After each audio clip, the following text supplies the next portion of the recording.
One of U.S. President Joe Biden's famous pet phrases is, "America is back." This week, those words came true. U.S. troops scrambled to evacuate as Taliban took control of the presidential palace. It reminds me of a similar scene when wild protests took place in America this year. By the way, in conservative media reports, those people are called angry civilians who were just having a bad day. But for the Taliban, who had been having bad days for decades, the U.S. administration spent 20 years eliminating them. What? Now, at a cost of $2 trillion and 2,400 dead troops, the U.S. decided, or more precisely, was forced to withdraw. At the right beginning, the U.S. launched the war in Afghanistan in the name of anti-terrorism. Now let's take a look. After its 20-year efforts, the number of terrorist groups in Afghanistan has gone from single digits to more than 20. Meanwhile, more than 100,000 Afghan civilians were killed or wounded, and 11 million people went homeless. The war cost an average of $60 million a day, which made it a greater swallower of American treasure than the Vietnam War. Those failures tired everyone out, except the dogs.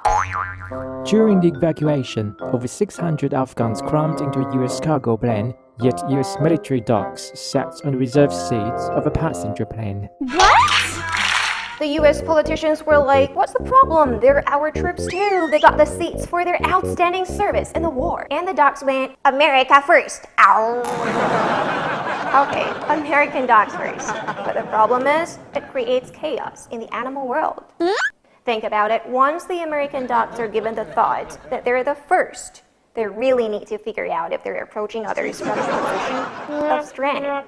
While the troops were being evacuated to safety, the U.S. administration had been repeatedly claiming that it was no way a Saigon-like exit. Let's take a step back. This is manifestly not Saigon. If it's not Saigon, Mr. Secretary, is it Baghdad, Havana, Damascus? Yeah, the U.S. has fought so many wars around the world for all sorts of reasons. When asked which was the reason for the war in Afghanistan, President Biden was like, for two reasons. One,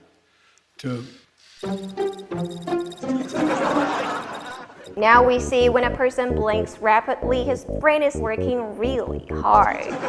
Anyways, whatever the reasons are, one thing's for sure. No one's winning this war, but at least we're learning. 1.